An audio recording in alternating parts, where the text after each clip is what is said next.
There's one thing you have to do in order to get a signed broker of record letter. To get a new client that actually agrees to do business with you, even at the very first meeting, you have to do this one thing. What is this one thing? Well, that's what this episode is going to be about, because if you do this one thing too soon, you're going to get your hat handed to you and you're going to be asked to leave. However, if you wait too long to do this, you're going to be put into the friend zone of being an insurance agent, and that's not a very good thing. You need to do this one thing at the right time, and when you do this one thing at the right time, you will win more clients by signed broker of record letter than almost anything else. What is that one thing? That's what we're going to talk about. Stay tuned.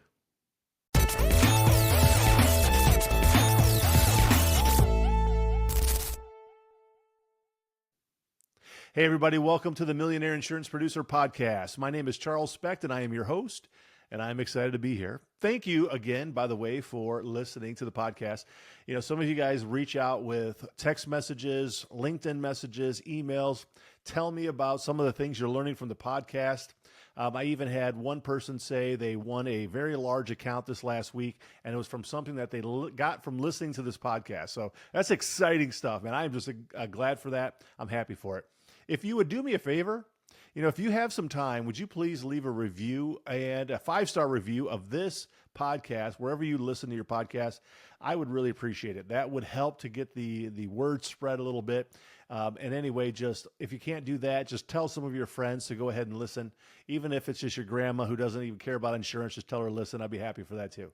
So, hey, Grandma, thanks for listening. Appreciate you. Let's talk about how to become a millionaire insurance producer, shall we? All right, so as we start to dive into today's topic of conversation, we're going to talk about the one thing you have to do at the right time. You got to do this one thing at the right time. And we're going to talk about it because it's the broker of record letter. And we have to talk about what you're going to do at the right time in order to get it. You have to ask at the right time, and you have to ask in the right way. You have to ask the right person in just the right way so that they can see the value of giving you the business. If you don't ask for the signed broker of record letter, you're not going to get it for the most part. You don't get what you don't ask for when it comes to insurance. And when it comes to the broker of record letter, that is especially true. You do not get it if you do not ask for it. If you ask for it, you are quite likely to get a yes. You might hear no, but that's okay, because even a no tells you so much more than you knew before. It tells you very much right now where you're at in the relationship with that insured, and what kind of relationship the incumbent agent really has with that prospect. So we're going to talk about that. But first, just kind of a bit of a 20-second timeout. Have you checked out permissionproducerschool.com yet? Permissionproducerschool.com is the sales training producer school that I'm launching, and the first cohort starts on October 14th of 2024.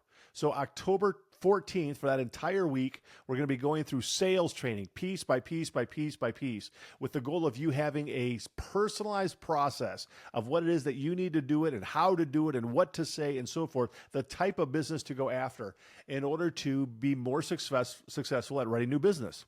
It is for newer employee producers, and I would say anybody really that has a $250,000 or less book of business would be absolutely perfect for the Permission Producer School.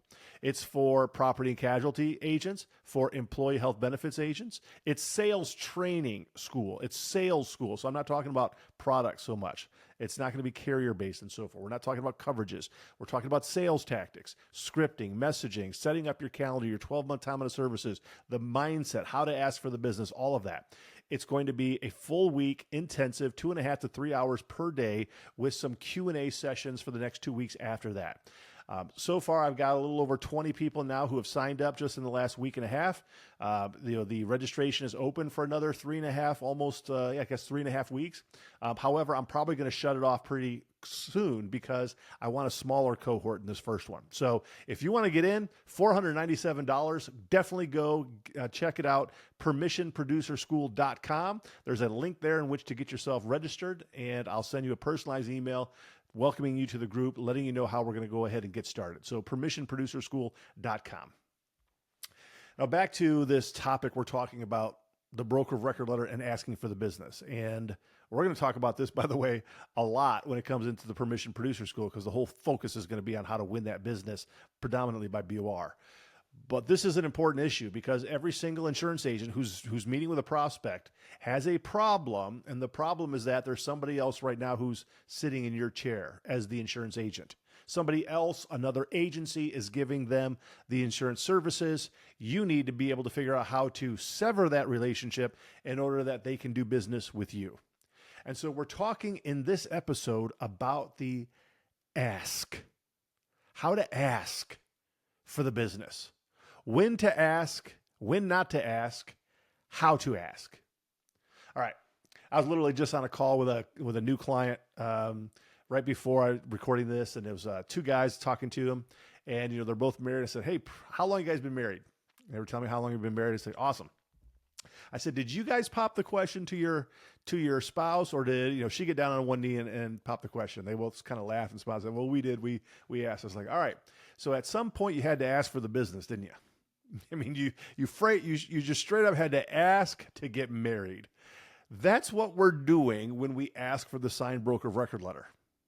We are asking the prospect, will you please at this point sever ties with all other potential suitors and get married to me? That's what we're asking for when you ask for the broker of record letter. Now, the problem with this is that, and I followed up with those guys. I said, okay, one said he's been dating like 18 months or something like that. I said, all right, so you probably dated for a good amount of time, and you felt like she's the one you wanted to ask and so forth. I said, what if you would have asked her to marry you like 3 days into the relationship? That would have been weird, right? That would have been stalker. That would have been like, reason for her not to go on the next date with you. Because you would have asked the right question way too soon.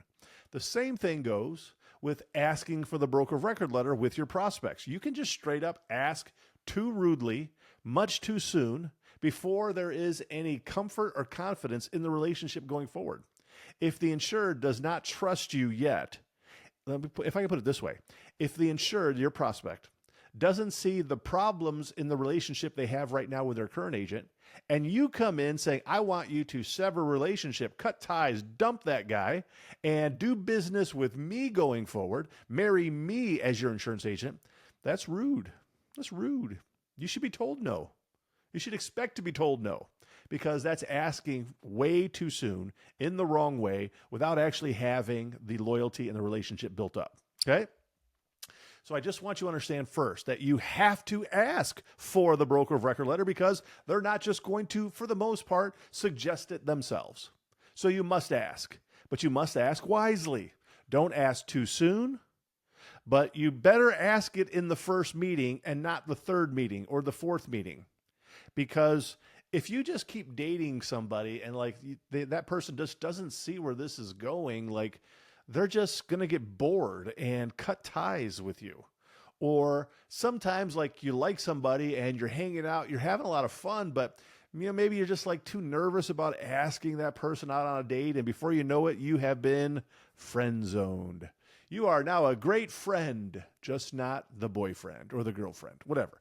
You have been friend zoned. You don't want to be friend zoned when it comes to the insurance agent relationship. You want to be the agent that they're doing business with, cut ties with all other agents. That's what you want to do. So you can't ask this question too soon because you're going to be rude. You can't ask it too late because you're going to be friend zoned. And you must ask at the right time when you have pulled off the bandage from an open wound.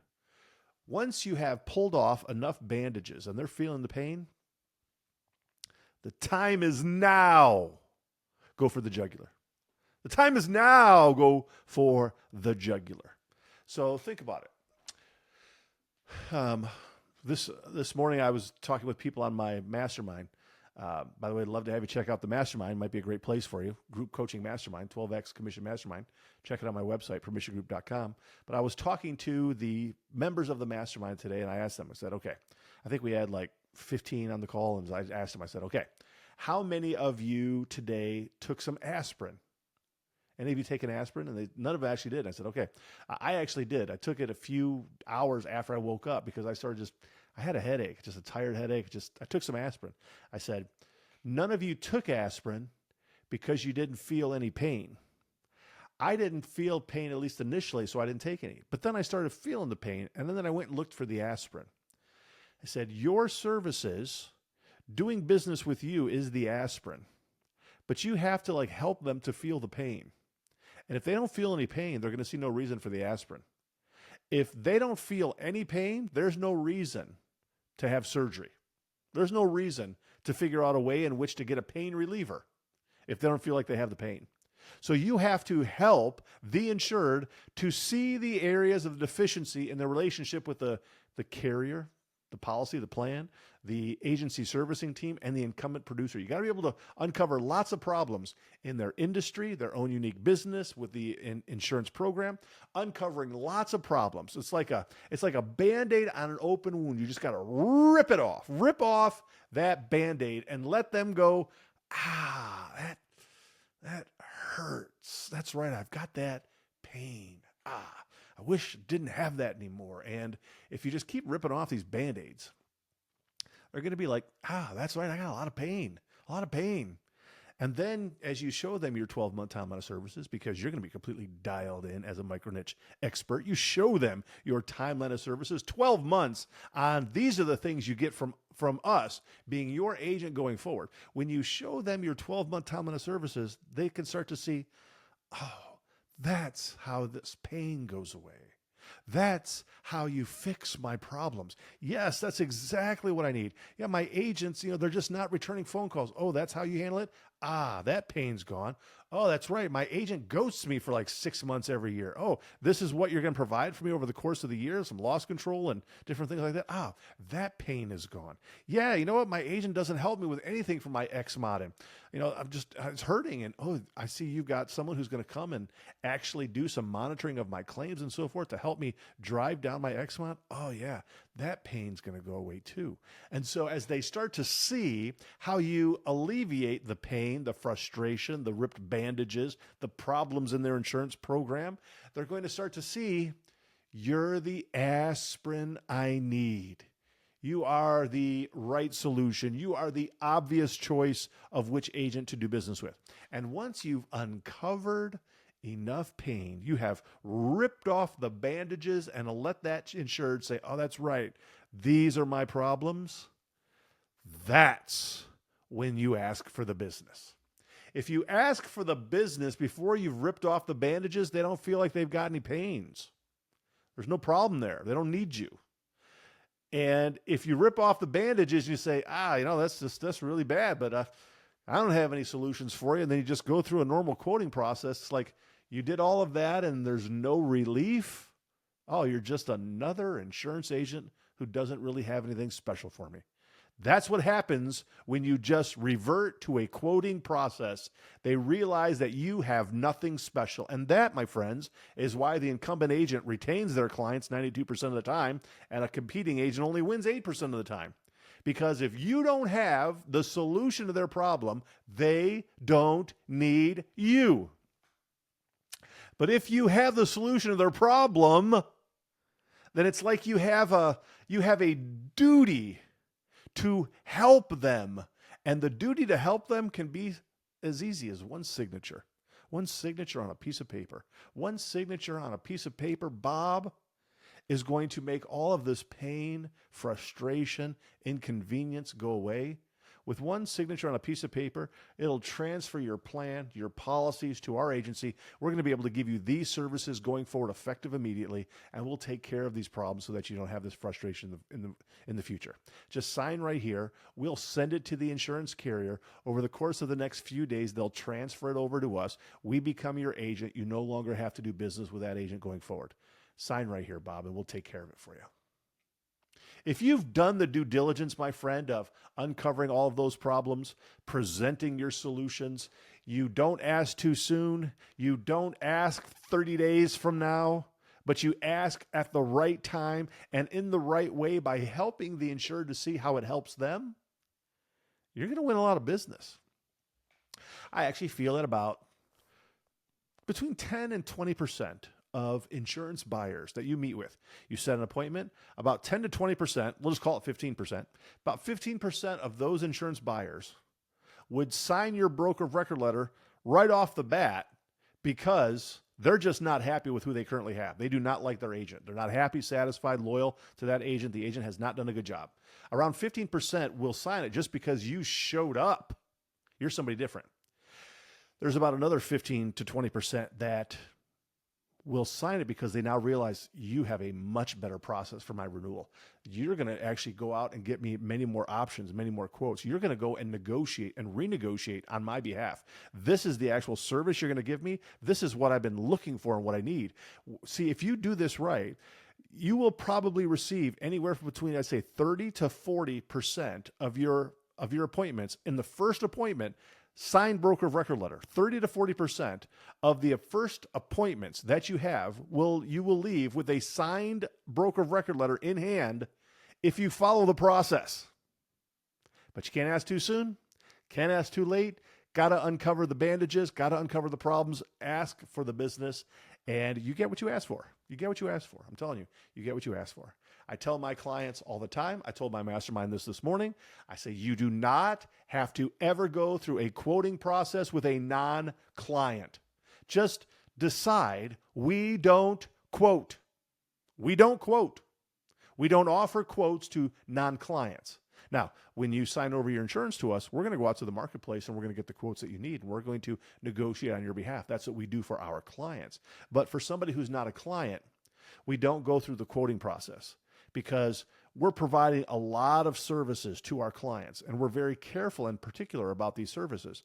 And I'm just telling you, Bob, we can't dilute the level of services we're providing to our clients in order to waste time going through a quoting process for someone that doesn't really even trust us yet. And so we've simply just made a decision that we don't do it that way. And another reason why we don't do it is because we are agents who our role is to service and then to negotiate on your behalf. It's the underwriters who actually put together the quotes, not us as agents. We negotiate. What we do is we create competition at the underwriting level for the underwriters. They will competitively bid on your insurance. But us as agents, we don't actually have the pen. None of the agents can control that pricing. We come in because we actually negotiate and renegotiate with the underwriter to drive down the cost. That's what we do. But there's no reason for us to go through a quoting process because we want you to get the absolute best deal. And we always know that the incumbent agent is going to get the best deal from the underwriters. So if you're not willing at this point yet to sign the broker of record letter, we understand, we get it. We just need you to also realize we can't provide these services to you. We can't fix your problems because you wouldn't be a client of ours. We want you to be a client of ours. And with one signature, we can handle this and take care of it for you. That just takes some guts. Takes some guts.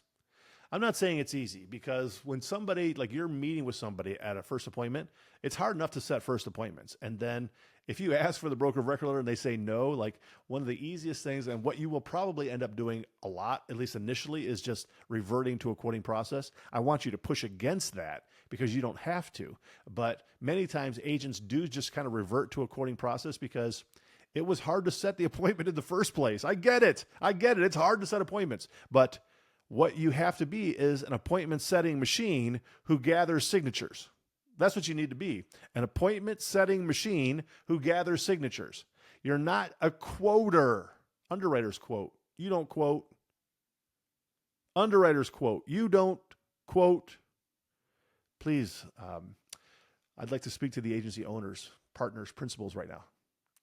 If you have control in your agency, I would 100% encourage you to never let any of your producers quote ever again on a non-client. Only you will go through this process if they can get the signed broker of record letter to move forward, at least on the markets that they want going forward. Because certainly on the property and casualty side, there's going to be some times where you can't get it. On the employee health benefits side, it's beautiful over there. Everything works great over there.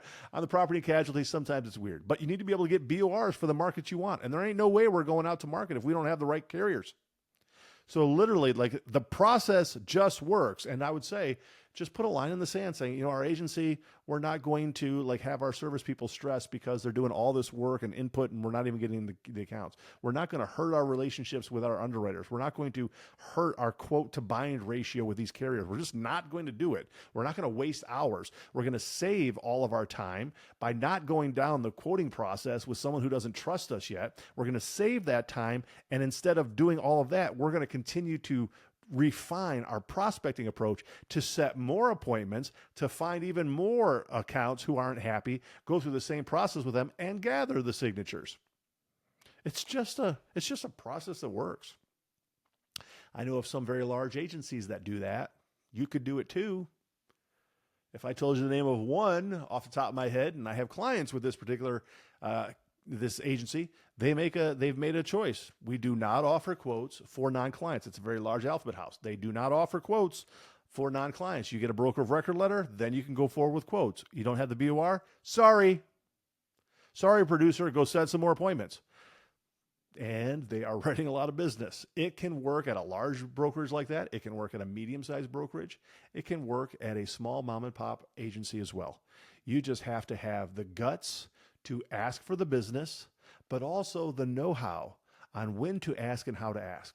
Not ask too soon, not ask too late. Only ask after you've uncovered enough problems. Rip the bandages off, help the insured to see these problems, and then you present your 12-month timeline of services, ask for the business. Bob, are these the services you would want from me and my agency going forward if we were to become your agent today?